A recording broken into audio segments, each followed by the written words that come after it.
In this video, I'll be cleaning the Mannlicher 8890 rifle that I received from RTI as a part of their Labor Day sale. I have an unboxing video, so watch that for first impressions. I'll start here by separating the action from the stock.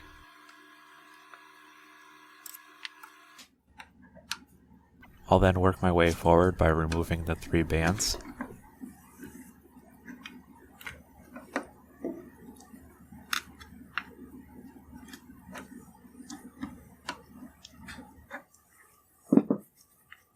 The front one needs a few taps with the mallet.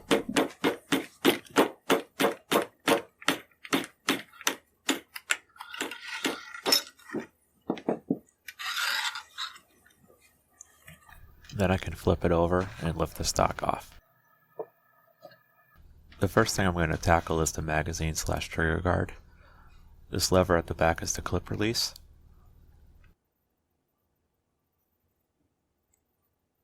And this is the magazine follower, which should be pressed up. I think that this curved piece of metal is the spring. I'll have to take these screws out to see if it's broken or just misaligned.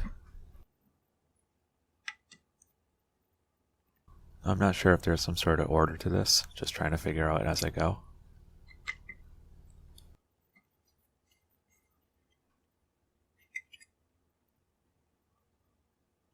I can see down in the hole on the left, that's where the follower pivots. The other screw must have been holding on the spring, or maybe this bottom cover. Looking inside to see how it's held on, I see these angled pieces. Maybe I can gently pry it apart.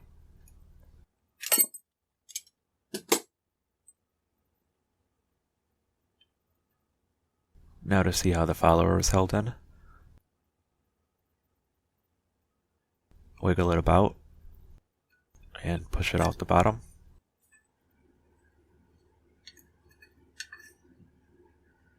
And now I can see the spring. It's a U with 2 legs, and it looks like that leg in the back is supposed to push on this lug on the follower arm. I'll just slide it out to see if it's broken or cracked. Looks good though. Before I start cleaning, I want to see if I can get it working.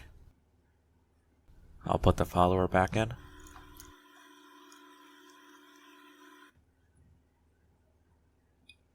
And slide the spring in. Putting the longer leg on the lug of the follower.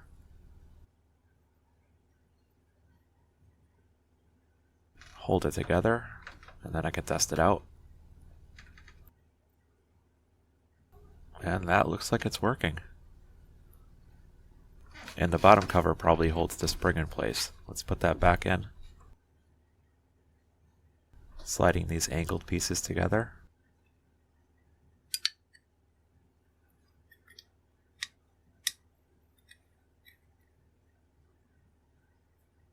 And secured with this screw.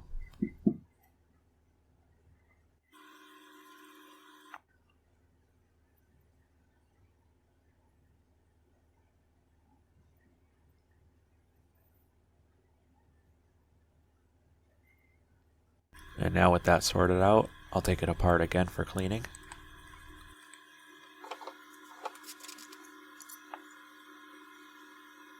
This time removing the clip release as well.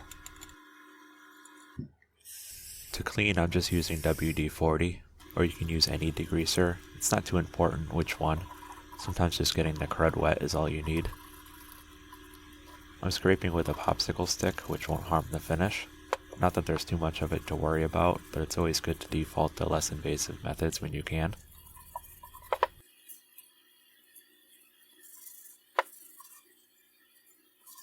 I'm also using a plastic bristled brush.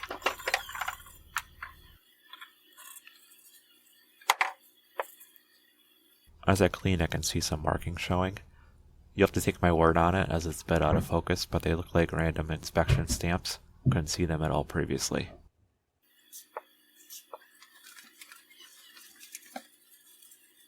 I'll clean the follower as well, which really isn't all that bad.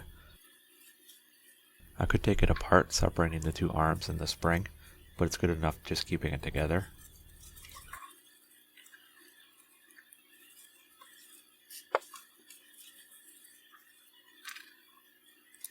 The clip release, however, there's some dirt under the spring, so I'll take that off real quick.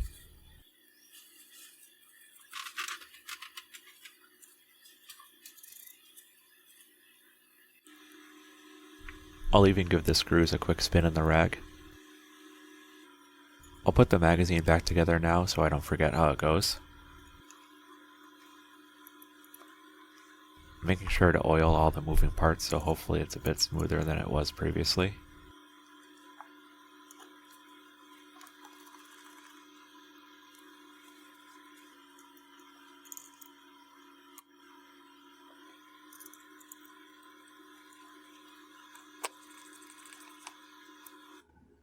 And this is a quick function check to make sure it's working as expected.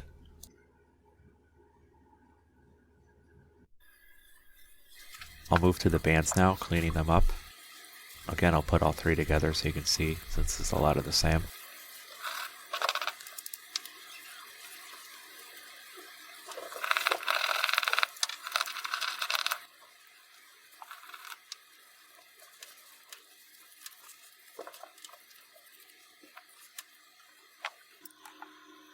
The rear sight is held on by this screw, which is turning but not coming out, so it looks like it might be stripped. I'll work the rear sight leaf off.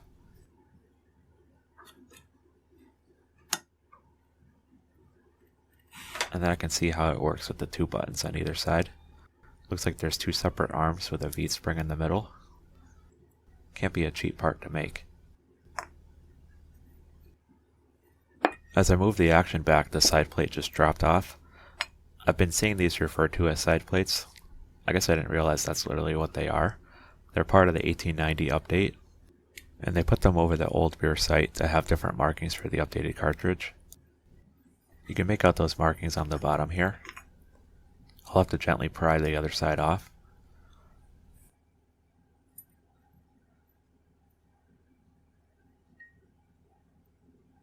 And you can make out the markings on the inside of this one, but there doesn't look to be any on the other side. Taking apart the rear sight leaf for cleaning now, I'll have to undo these tiny screws.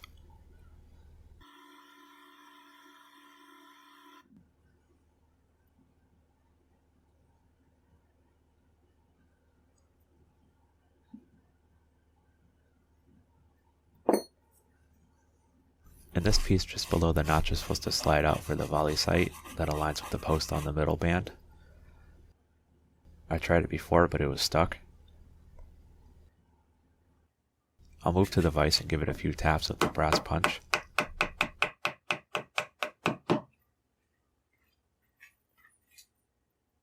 It's still pretty stiff, so I'll work it back and forth.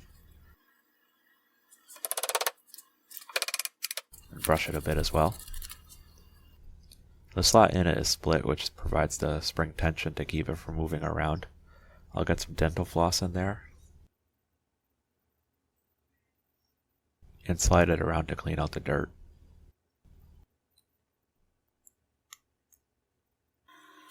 I'll continue with the cleaning. Here I'm using a pick on the stubborn bits and cleaning up all the small parts.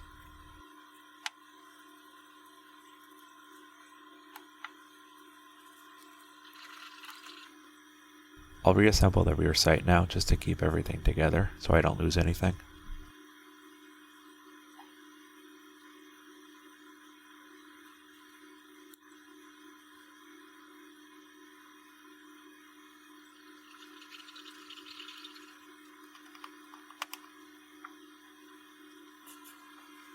And now I'll clean up the side plates. These might be the worst spot on the whole rifle, probably because there are two flat pieces pressed up against one another, which could trap a lot of moisture. The roughly machined backside of these got it the worst.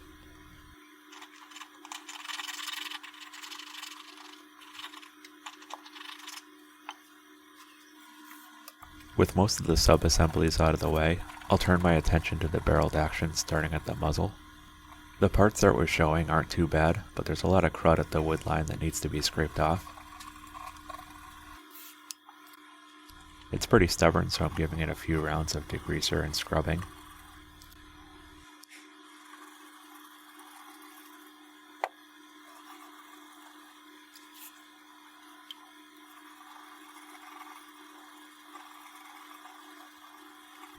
Working my way backwards, I'm at the rear sight. I'll clean it off, along with the areas of the barrel around it.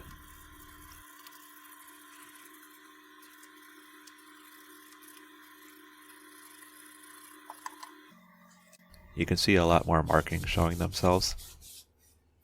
It seems like the underside of millsort barrels always have a ton of stamps.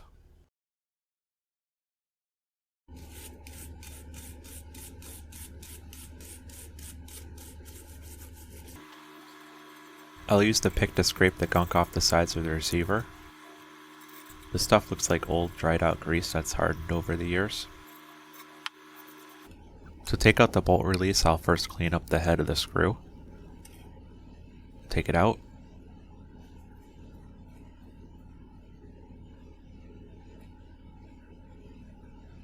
And I thought I could slide it out, but I'll need to take out this flat spring first.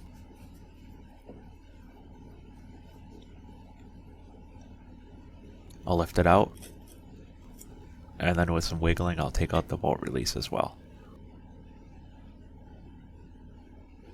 The screw on the back here, I should have mentioned it on the last video, but this is where the safety would be. It's an arm that pivots on this screw that prevents the cocking piece from falling. I'm not surprised it's missing, but it's odd that the screw is there. It looks like the part is available online, so I'll have to order it. I'll continue scraping the sides of the receiver. These wide flat parts seem to attract a lot of gunk. But the part with the most around it is the trigger. I'm just lifting out clumps of it at a time.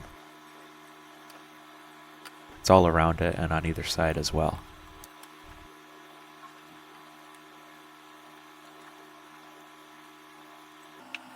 The trigger is still pretty mushy feeling. I'll try to clean it up a bit under this flat spring. To best clean the trigger, I'll have to remove it. This pin makes me nervous since both ends seem to be deformed, and I can't tell which way it goes in, but I'll give it a shot this way. And that was unexpected, but definitely a good thing. I'll just have to pull it out with pliers since it's too long for my punch. And with that, the trigger assembly just lifts out. You can see all the dried grease on the underside of the receiver where it was. I'll scrape it off the trigger and the sear.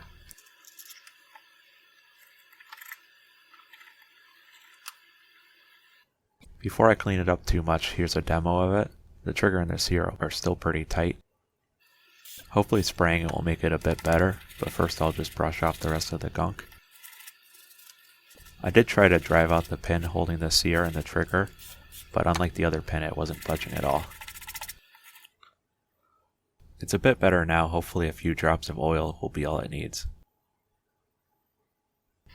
Turning my attention to the underside of the receiver now. Hopefully clearing all this out will give the trigger and sear a little bit more room to move freely.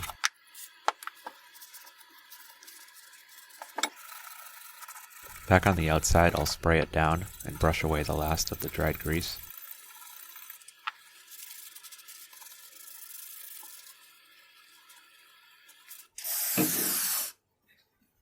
I just wanted to point out the color difference here. The receiver is upside down, but you can clearly see the bluing left on the receiver where it was covered by the wood. And then turning it over, the lack of bluing on top that was exposed to the elements, or more likely the Ethiopian wire wheel. Here I have a 20 gauge brush on a short cleaning rod to get inside the receiver. It's always tricky to clean them out, but thankfully this one isn't too bad. I'm just going to touch the chamber. I'm leaving the bore cleaning to its own standalone video, and while I have this brush on the rod, I'll run it through some of the nooks and crannies on the receiver. And with that, I'm going to call the barreled action done. The one last thing remaining is the bolt. The extractor just slides out, and I watched a video on how to take it apart, so let's see how I do following instructions.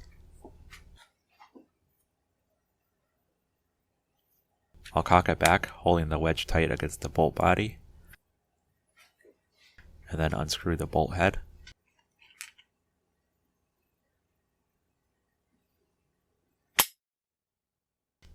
I got my palm a bit, letting the bolt decock.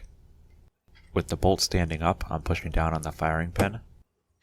That wasn't letting me push it back far enough, so I got a casing, which allows me to push it down enough to unscrew the cocking piece.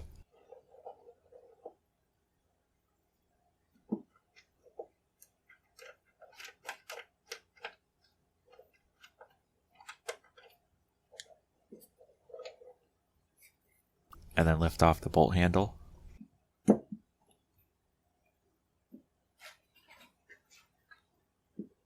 And pull out the firing pin and spring.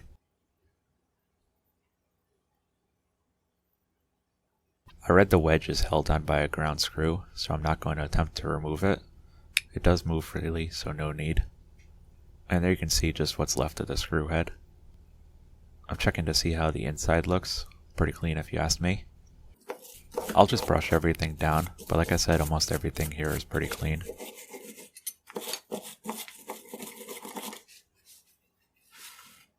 The exception is the bolt face, which I'll give a good spray and brushing.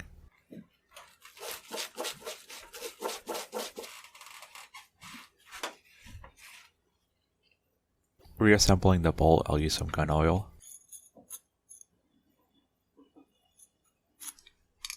The firing pin is a bit tricky to get in all the way. Putting the bolt handle back on, I'll align it with the wedge.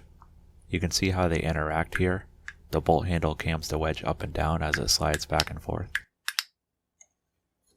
I'll press down on the firing pin. Remember my casing. Adjust the camera. Reinstall the cocking piece upside down.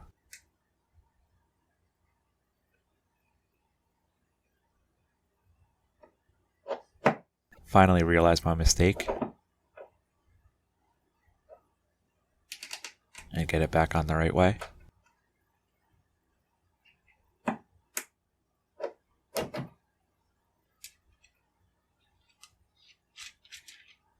To put the bolt head back on, I realized you need to cock the bolt first. Otherwise it's hard to get the firing pin aligned through the hole. And the firing pin is just barely sticking out. So I'll remove the bolt head again. Unscrew the cocking piece one turn. And that's much better. I realize now that the firing pin isn't cammed to the bolt body, meaning it could turn within it. So I probably could just put a flathead screwdriver on the rear of the firing pin to adjust the stick out.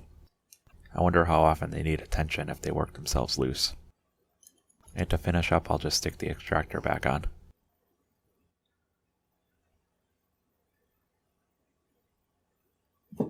This video has gone on long enough. Thanks for sticking it through. Like I said earlier, I'll dedicate a whole video to cleaning out the bore, since that might be useful for all milsurps, especially RTI guns, and not specific to these Mannlicher 88s. What you've been watching here is a montage of the markings I've found on this gun. Funny how, when I got it, it seemed like all it had was the OEWG and the serial number. I found all sorts of likely proof and maybe inspection stamps. If you know what any of these mean, please drop it in a comment down below. Thanks for watching.